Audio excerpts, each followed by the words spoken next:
Welcome to the first episode of an English ski guide where I'll be taking you through Les Orres, a hidden gem in the Southern French Alps that won't break the bank. Spoiler, if you're looking for wild après-ski and rubbing shoulders with fellow Brits, you might want to look elsewhere.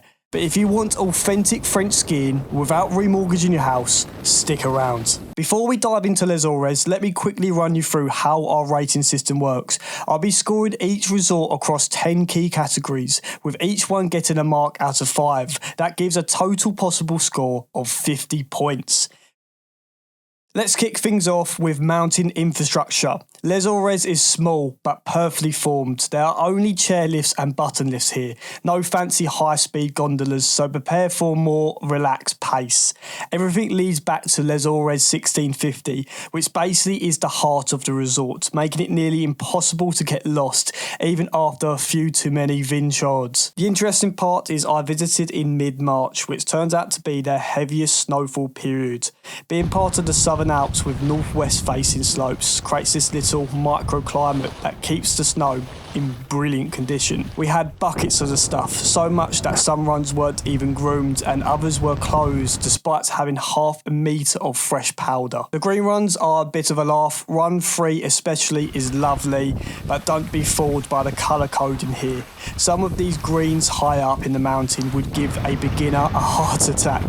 The French rating system seems to be on steroids. Green feels like blues, blues feel like reds. Consider yourself warned. Overall, for mountain infrastructure, this has to be a 2 out of 5. Beginner friendliness, 5 out of 5. Despite what I just said about the sneaky green runs, Les Orres is actually perfect if you're learning to ski. Les Orres 1800 in particular has the main nursery slopes with a nice progression from smaller to larger slopes.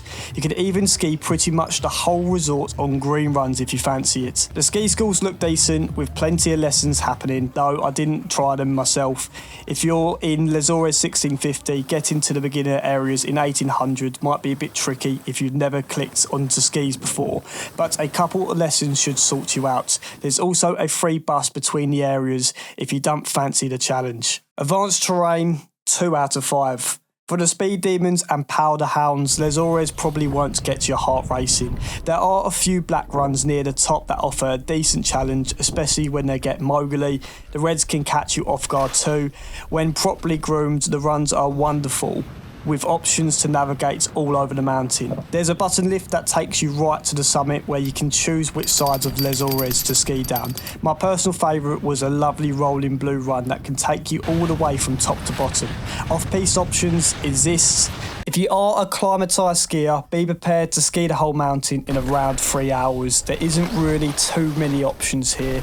Enough exploring between town to town, but be prepared to get bored pretty quickly. Resort atmosphere, 4 out of 5. One thing Les Orres does brilliantly is authenticity. There isn't some purpose-built concrete monstrosity. You've got lovely wooden buildings, loads of fireplaces and a proper alpine feel. Les Orres 1650 is the older town, while Les Orres 1800 has this gorgeous central square surrounded by chalets that looks like a winter wonderland. Now be prepared, this place is properly French, and I mean properly French. If you're expecting to hear English accents at every turn like Val d'Isère, think again. You're the minority here, mate. There were a few Italians around, but I only bumped into one English-speaking person the entire week. A lost Canadian. Food on the mountain, 4 out of 5. The food situation is better than you might expect. There are 3 main options on the mountain. Le Refuge Italy is your best bet for a proper upscale lunch. I had a lamb shank that was absolutely spot on, and my partner's ribs were cracking too. A bit expensive, but worth it for the treat. Chalet des Fortains has a lovely outdoor patio that is perfect for those sunny days, though I stick to drinks rather than food there. Meanwhile, Les Orres 1650 has plenty of options for fast food to burritos and pizzas. Le Grand Cabane does brilliant pizzas and has good value drinks. We ended up there about 3 times during our stay. For dinner, Le Lagoon is your best off-slope restaurant for a proper evening meal. With an indoor fireplace, beautiful authentic feel. A bit of a walk from the 1650 town, but definitely worth it. There are a couple more restaurants around town, and you could probably get a new restaurant every day of the week. Après-Ski, 1 out of 5. Right, if you're after folly-do style partying, you're in the wrong place. The après-ski scene in Les Orres is its biggest letdown. Le Pic Vert does have a Desperados on tap and a DJ most days, which creates a bit of an atmosphere.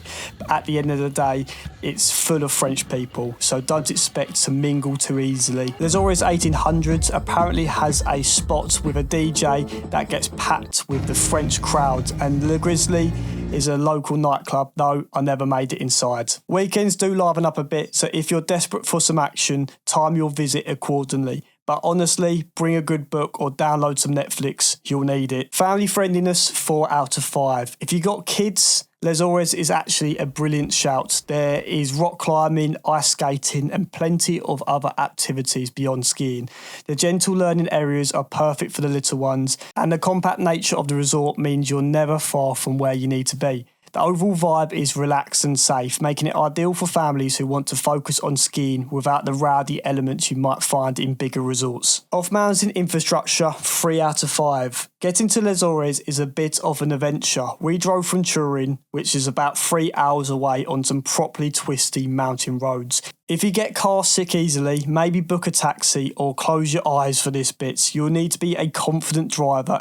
Once you're there though, getting around is a doddle. There's a free bus system that circles around Les Orres 1650 every 10 minutes or so. It can get rammed during peak ski school times, but generally works well. Everything is walkable if you prefer, about 30 minutes between towns. There are plenty of toilets across the resort, information centre and ski pass offices everywhere you expect them, and multiple rental shops if you need gear. Most accommodations are ski in, ski out, or very close to the slopes, which is always a bonus. Value for money, 5 out of 5. Here's where Les Orres really shines. Lift passes are about half the price of the big name resorts, and accommodation won't break the bank either. All in, including flights, transfers, accommodations, lift passes, food, drinks, literally everything that touched my bank account came to around £800 for the week. For a ski holiday, that's practically free.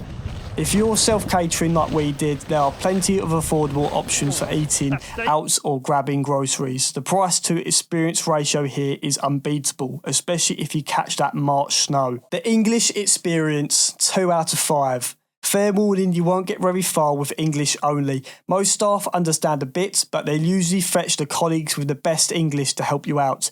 Unlike some French resorts where they've had enough of us Brits, the locals here were generally friendly and patient with our mangled French. Learn some basic phrases before you go, it goes a long way, and don't expect to bump into your mates from Brentwood on the slopes. This is proper France, not Magaluf on ice. Conclusion. So, who is Les Orres perfect for? If you're a family looking for a relaxed, affordable ski holiday without the tourist traps, this is your spot. Beginners will love the learning areas and intermediates will find enough to keep them busy for a week. If you're an advanced skier seeking challenging terrain or party animal looking for wild après, you're better off elsewhere. But for a proper French skiing experience that won't empty your wallet, Les Orres deserves way more attention than it gets.